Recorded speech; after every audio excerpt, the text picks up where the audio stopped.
میرے رسول پاک صلی اللہ علیہ وسلم کا ایک فرمان ہے مصنف عبد الرزاق میں، یہ حدیث آپ نے آج یاد رکھنی ہے۔ نبی پاک صلی اللہ علیہ وسلم نے فرمایا کسی آدمی کے نماز اور روزے سے متاثر نہ ہونا، پہلے دیکھ لینا کہ وہ امانت دار ہے کہ نہیں۔ کسی کے نماز روزے سے متاثر نہیں ہونا، پہلے دیکھ لینا کہ دیانت دار ہے کہ دیکھنا لوگوں کی جیبوں پہ کتنی نظریں ڈالتا ہے۔ فرمایا بہت سارے نماز روزے والے دھوکے بازی کرتے ہیں، دیانتی نہ کریں، اپنے عہدے کا پاس رکھیں، اپنے منصب کا خیال رکھیں۔ عہدہ جس جگہ آپ موجود ہیں آپ کی ذمہ داری ہے۔ میرے رسول پاک صلی اللہ علیہ وسلم نے فرمایا ہر بندہ تم میں سے نگران ہے، اور جو اس کی رعایا ہے اس کے بارے میں اس نے جواب دینا ہے۔ کبھی بھی بددیانتی نہ کریں۔ ہم لوگوں کا پہلے اعتماد حاصل کرتے ہیں، پھر اس اعتماد کو ٹھیس پہنچاتے ہیں۔ اس کا نقصان پتہ کیا ہوتا ہے؟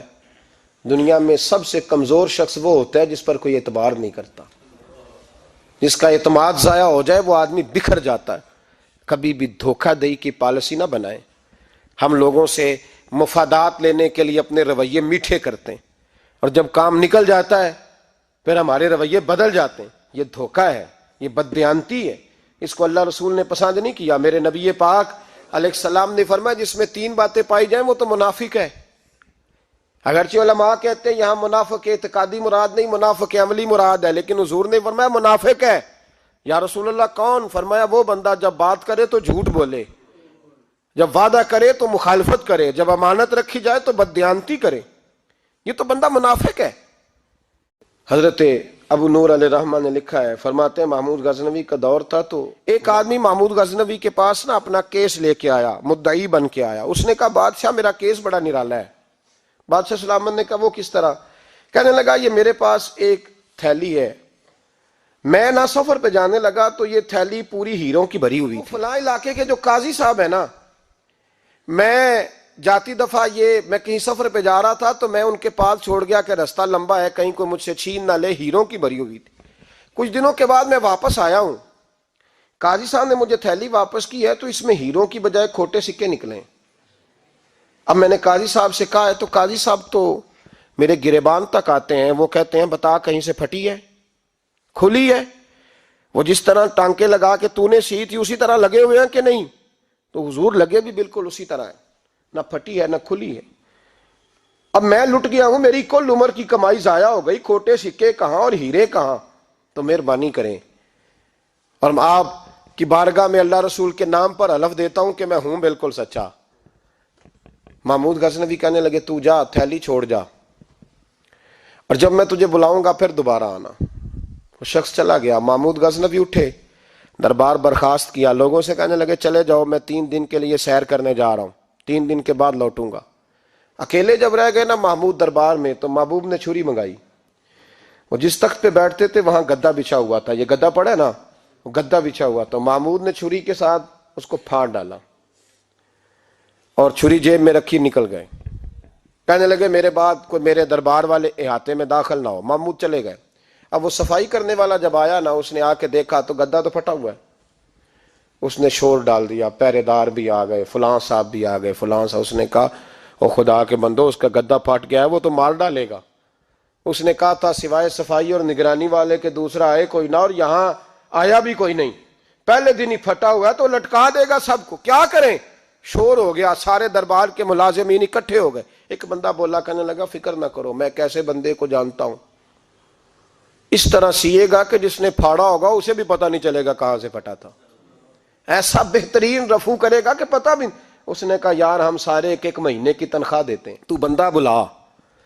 وہ بلا لیا اس کو، اس کا نام محمد رفو گر تھا۔ وہ آیا، اس کو گدا دکھایا، اس کا یار اس طرح سینہ پتہ نہ چلے۔ اس نے کہا فکر ہی نہ کرو، میں بڑا کاریگر ہوں۔ بڑے بڑے کاریگر لوگ نہیں ہمارے ملک میں پائے جاتے، کوئی نشان چھوڑتے ہیں پیچھے؟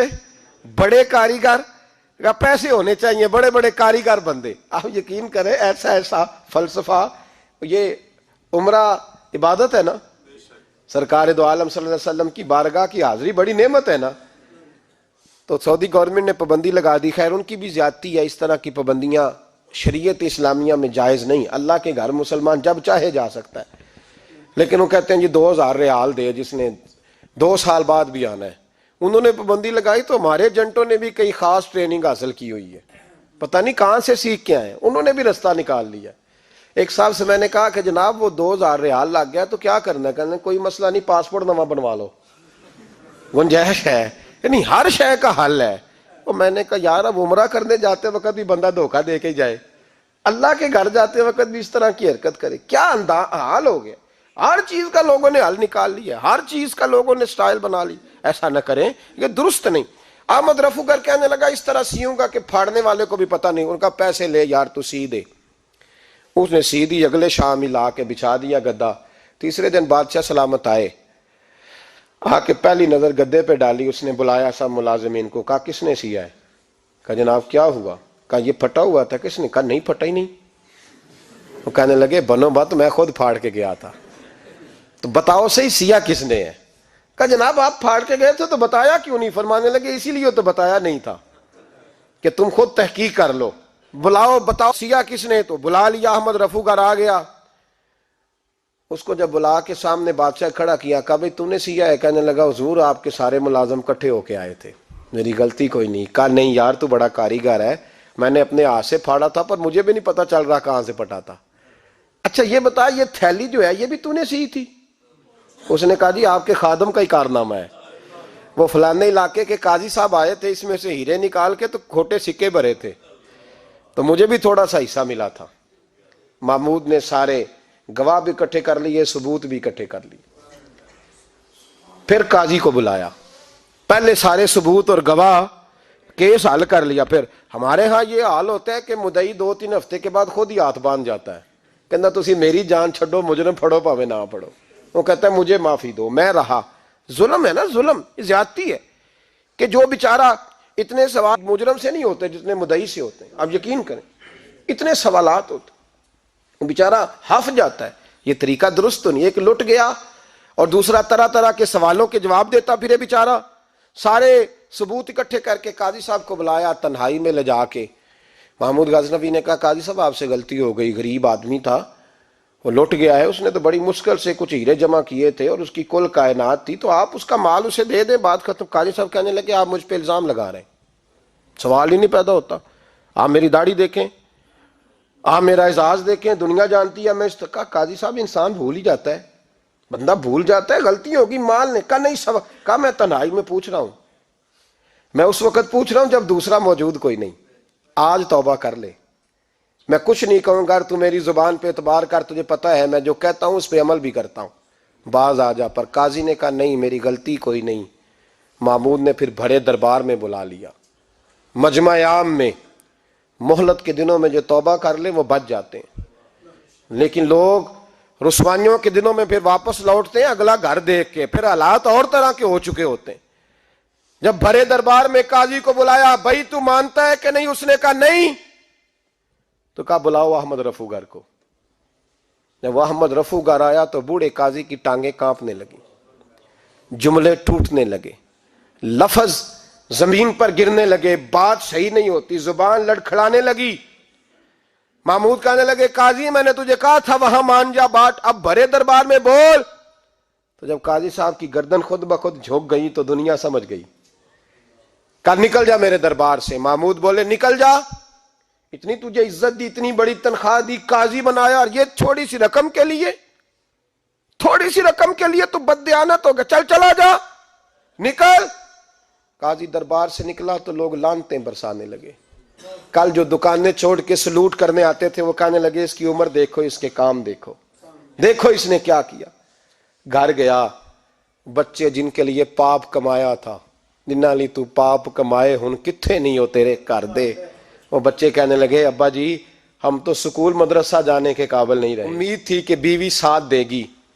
وہ کہنے لگی میں میکے کیسے جاؤں گی، گلی کی عورتیں طرح طرح کی باتیں بناتی ہیں۔ اور بھائی کامیابیوں کے بڑے سربراہ ہوتے ہیں، کوئی کامیاب ہو جائے تو سارے کہتے ہیں میری سپورٹ سے ہوا ہے، ناکامیاں ہمیشہ یتیم ہوتی ہیں، ناکامیوں کا کوئی سربراہ نہیں ہوتا۔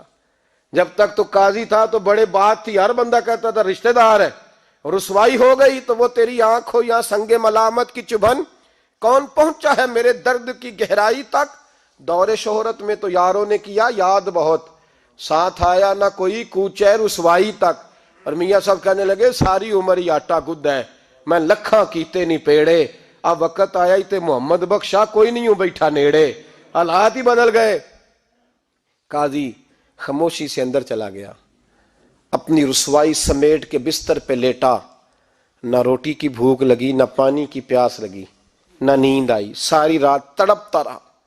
سویرے گھر والوں نے دروازہ کھولا تو روح پرواز کر گئی تھی، دنیا چھوڑ گیا۔ حضرت ابو نور علیہ رحمہ بولے، فرمانے لگے یاد رکھو کبھی بددیانتی نہ کرنا، کبھی۔ یہ تو محمود غزنوی کی عدالت تھی، قیامت میں رب کریم کی عدالت لگے گی۔ اور فرمایا وہاں تو گواہی دینے والا احمد رفو گر تھا، قیامت میں تو تمہارے اپنے ہاتھ پیر گواہیاں دیں گے، ہمارا اپنا وجود گواہی دے گا۔ اور فرمایا یہاں تو لانتے دنیا دار برساتے تھے، وہاں فرشتے ہوں گے۔ اور قاضی کو تو موت آ گئی تھی، قیامت میں تو دوبارہ موت بھی کوئی نہیں آئے گی، وہاں تو رہنا ہے اور سہنا ہے۔ اتنی بددیانتی معاشرے میں، اتنی بددیانتی ہر جگہ۔ اس معاشرے کا بھی کچھ بنے گا جہاں دوائی بھی خالص نہ ملے، یا دوائی میں بھی بددیانتی ہو۔ لوگ اپنے بچے کو آکسفورڈ یونیورسٹی میں پڑھانے کے لیے غریبوں کے بچوں کے رگوں میں جو دوائی اتارے وہ بھی 2 نمبر۔ اتنا بڑا بھی کو بددیانت معاشرہ ہوتا ہے کہ لوگ یہاں تک دھندا کریں، یہاں تک کہ لوگ لوگوں کی زندگیوں سے کھیل جائیں، اور ہمیں احساس تک نہ ہو کہ کوئی مر جائے گا، کوئی ڈوب جائے گا، کیا بنے گا۔ اور جس نے وہ اپنی رجسٹر کی دوائی کی، اس نے 2-4 لاکھ روپیہ لیا، اور اس نے یہ نہیں سوچا کتنے انسان میری وجہ سے مریں گے۔ قتل صرف یہ تو نہیں ہوتا گولی مار کے مار دینا، لوگوں کی زندگیوں سے لوگ کھیل جاتے ہیں، لوگ تباہی کر جاتے ہیں، لیکن بددیانتی سے باز نہیں آتے۔ میرے رسول پاک علیہ السلام کے غلاموں، نبی پاک صلی اللہ علیہ وسلم نے ذرا سی بددیانتی، اور صحابہ کا یہ مزاج تھا، اتنی سی بھی کبھی ان سے غلطی ہوتی تو تڑپ جاتی۔